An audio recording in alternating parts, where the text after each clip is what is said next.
Alo Minglaba, hello everyone and welcome back to MMTV's weekly news program. In today's segment, we'll cover the growing international attention toward Myanmar's situation, along with the current challenges the country is facing internally. We aim to present a comprehensive overview of Myanmar's domestic conditions. I'm Quentin Covington and I'll be presenting the key events and news stories from the past week. Let's begin with the headlines. First, NUG acting president urges unwavering support for ethnic resistance organizations amid border tensions. NUG foreign minister attends International Religious Freedom Summit in Washington, D.C. Malaysia's special envoy on Myanmar meets NUG K2C in Bangkok. The WHO pledges continued technical support for Myanmar's health crisis. The UNHCR reports surge in Rohingya boat departures amid escalating conflict. NUG leaders appeal for understanding over limited support for CDM participants. And lastly, NLD warns military junta elections will exacerbate conflicts in Myanmar. Now let's take a deeper look at each story. First, NUG acting president urges unwavering support for ethnic resistance organizations amid border tensions. Speaking at an event marking the 4th anniversary of the civil disobedience movement against the military junta on the 8th of February, acting President Douala Shila of the National Unity Government emphasized the importance of maintaining a clear and unwavering perspective on the country's ethnic armed allies.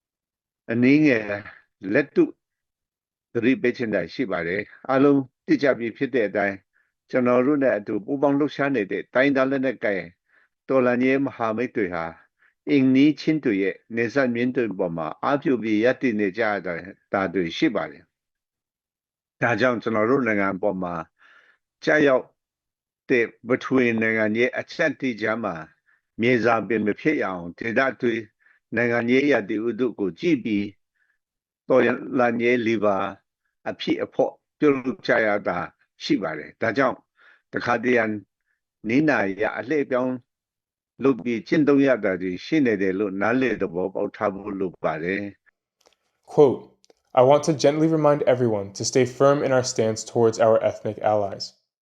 As you all know, the ethnic resistance forces fighting alongside us are positioned along the borders of neighboring countries. Given the geopolitical pressures on our nation, we must carefully assess the regional political climate and strategically leverage the resistance movement. He also acknowledged the need for tactical flexibility, reassuring that adjustments in strategy did not indicate a shift in ultimate objectives. Sometimes circumstances require us to adapt and make adjustments, but that does not mean we are abandoning our goals. We must stay clear on this, he said. The acting president also paid tribute to CDM participants, recognizing their unwavering dedication over the past 4 years. He acknowledged that the NUG had not been able to fully support them and expressed regret over the limitations. Quote, we admit that we have not been able to fully support all CDM participants. This is something that weighs heavily on us as a government. We understand that many who have fought relentlessly in the movement may feel let down, but please know that this is not due to neglect or indifference on our part. Additionally, he reaffirmed that under the leadership of the Prime Minister, efforts are being made to systematically reform and improve the operations of government structure, including the administration, defense, and security mechanisms under its control. Next, NUG Foreign Minister attends International Religious Freedom Summit in Washington, D.C. National Unity Government Foreign Minister Dazin Maong led a delegation to the International Religious Freedom Summit in Washington, D.C. last week, where she highlighted the role of authoritarian regimes in exploiting religion to maintain power. She stressed that many oppressive governments use religion as a tool to divide societies rather than as a genuine expression of faith. Quote, in authoritarian countries, religion is often used as a tool of oppression. It is not about genuine belief, but about maintaining power by creating divisions within society. This pattern can be observed globally. She further explained how conflicts in Myanmar have been fueled by these tactics, leading to a deeper division among religious and ethnic communities. What we see in Myanmar today is not just a religious or ethnic conflict, but a deliberate attempt by the military to fracture communities and prevent unity. Rather than strengthening society, they use these divisions to tighten their grip on power. The IRF Summit is held annually to address religious persecutions and promote human rights worldwide. This year's event gathered representatives from 41 countries and over 1,500 attendees to discuss global efforts to protect religious freedoms. Next, Malaysia's Special Envoy on Myanmar, Tan Sri Othman Hashim, has met with representatives from Myanmar's National Unity Government and the K2C Alliance in Bangkok. The meetings, held on February 7th and 8th, are part of Malaysia's preparations as it takes over the ASEAN chairmanship later this year. The K2C Alliance, which includes the Karen National Union, the Karenni National Progressive Party, and the Chin National Front, represents ethnic armed groups aligned with the NUG in their opposition to the Myanmar military junta. According to diplomatic sources, these talks are aimed at advancing a political solution to Myanmar's ongoing crisis, with Malaysia set to play a key role in facilitating an inclusive dialogue. The meetings also come ahead of Malaysia's hosting of an ASEAN-led peace process to address the Myanmar conflict in April as part of its ASEAN chairmanship duties.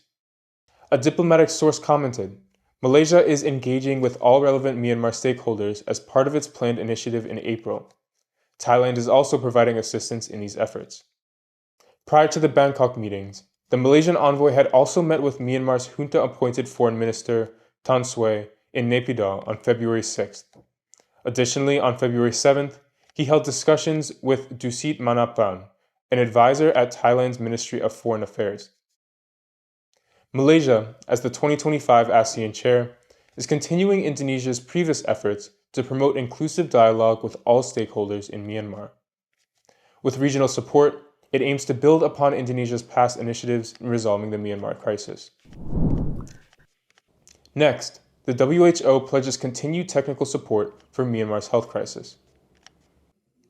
The World Health Organization, or the WHO, has announced that it will continue providing remote technical assistance to Myanmar's healthcare system through the Global Outreach Alert and Response Network, or GOARN. This comes as Myanmar faces an escalating health crisis due to ongoing conflicts. On February 7th, the WHO released a statement highlighting the severe impact of violence and instability on Myanmar's public health system. The collapse of healthcare services have left millions of people without access to essential medical care. To address these challenges, the WHO has deployed 2 experts through GORN to provide critical technical assistance. The organization also emphasized the need for continued support in disease surveillance and healthcare recovery efforts. With Myanmar's healthcare system in crisis, WHO says it will maintain its remote assistance and monitor the situation closely. Next, the UNHCR reports surge in Rohingya boat departures amid escalating conflict. The United Nations High Commissioner for Refugees, or UNHCR, has reported a sharp increase in the number of Rohingya refugees fleeing Myanmar by boat. The rise is linked to escalating conflict in Rakhine State, forcing more people to take dangerous journeys across the sea. According to a statement released by the UNHCR on the 6th of February, over 7,800 Rohingya attempted to flee Myanmar by boat in 2024, a staggering 80% increase compared to the previous year. Even in the early months of 2025, around 700 Rohingya have already attempted these perilous sea journeys. The refugees are heading towards countries like Malaysia, Thailand, Indonesia, and Sri Lanka, seeking safety from ongoing violence and persecution. The refugees are reportedly heading towards these countries seeking asylum and safety. The UNHCR also reported that thousands of Rohingya attempted to cross the Naf River into Bangladesh in 2024. In late January, more than 200 Rohingya arrived on Indonesia's Sumatra Island, where 2 boats carrying around 300 refugees reached Malaysia's Langkawi Island. Rights organizations warn that the number may continue to rise. Save the Children previously stated that as the monsoon season subsides and the sea conditions become calmer, more Rohingya will attempt these dangerous crossings in search of refuge. Next, NUG leaders appeal for understanding over limited support for CDM participants. Leaders of Myanmar's National Unity Government have appealed for understanding from civil disobedience movement participants, acknowledging that they have been unable to provide full support due to the priority given to military resistance efforts in the Spring Revolution. during an event marking the 4th anniversary of the CDM movement on the 8th of February to honor CDM heroes who have been at the forefront of the nonviolent resistance against the military regime. NUG Acting President Douala Shila and Prime Minister Mamoy Kanten expressed their gratitude to civil servants who sacrificed their careers for the revolution. ပြည်သူ့လူထုတော်လှန်ရေးစတင်ခြင်းကစပြီးပြည်ထောင်စုလွှတ်တော်ကိုစားပြုကော်မတီအနေနဲ့ CDM နိုင်ငံဝန်ထမ်းများကိုလူမှုရေးစီးပွားရေးအထောက်အပံ့များပေးအပ်နိုင်ရေးအတွက်စတင်ဆောင်ရွက်ခဲ့သလိုကျွန်တော်တို့အမျိုးသားညီညွတ်ရေးအစိုးရပေါ်ပေါက်လာပြီးနောက်မှာလည်း CDM အောင်မြင်ကော်မတီကိုဖွဲ့စည်းခဲ့ပါတယ်။ဌာနလိုက်စီးရင်တွေစနစ်တကျပြုစုခဲ့ပြီးတော့လုံခြုံရေးကိစ္စအရေးပေါ်လိုအပ်ချက်အခြားအထောက်အပံ့တွေပေးနိုင်ဖို့အတွက်အလေးထားဆောင်ရွက်ခဲ့ပါတယ်။သို့ပေမဲ့လည်းကျွန်တော်အနေနဲ့တော်လိုင်းကာလအတွင်းမှာ CDM နိုင်ငံဝန်ထမ်းတွေကိုလုံလောက်မထောက်ပံ့နိုင်ခဲ့တာကိုတော့ကျွန်တော်အနေနဲ့စိတ်မကောင်းဖြစ်ရပါတယ်။ The NUG leaders admitted that despite their best efforts, they have not been able to fully assist CDM participants due to the pressing needs of the armed resistance. They urged CDM participants to understand the situation and reaffirm their commitment to supporting them whenever possible. President Douala Shila acknowledged the great suffering endured by the CDM participants and expressed gratitude for their unwavering dedication. He added that despite the substantial personal cost, these workers' sacrifices have contributed immensely to the revolutionary efforts. Prime Minister Mamoy Kanten also highlighted the hardships and sacrifices endured by CDM participants. He stated that the CDM movement is a powerful act of defiance against injustice, with participants facing job losses, separation from their families, displacement, and even threats to their lives. Next, the NLD warns military junta elections will exacerbate conflicts in Myanmar. The National League for Democracy, or NLD, has raised concern over the military junta's planned 2025 elections, warning that it will only escalate the ongoing conflicts in Myanmar. In a statement issued on the 8th of February, the NLD called for the international community not to recognize or cooperate with the military regime's fraudulent elections, stating that they will only deepen divisions and increase violence. The NLD's Central Executive Committee made the announcement following a long meeting earlier that day, where they discussed strategies for continuing their struggle for a democratic Myanmar. The committee reaffirmed its commitment to a federal democratic constitution, which they intend to coordinate with other revolutionary groups. International election monitoring bodies including International IDEA, ANFREL, and Club de Madrid categorically rejected the military junta's planned 2025 elections as illegal and undemocratic in their joint statement released earlier this month. These organizations warned that such a move would exacerbate existing divisions, leading to increased violence and solidify the military's authoritarian grip on power. They called on the global community to support Myanmar's legitimate interim government institutions and amplify the voices of the Myanmar people, urging a firm stand against the junta's attempts to legitimize its rule through fraudulent elections. And that summarizes the key events from the past week. As Myanmar continues to struggle for democracy and human rights, we urge people and governments worldwide to support efforts towards restoring freedom and justice. Thank you for watching MMTV News. Stay tuned for more updates, and we'll see you again next week. Thank you.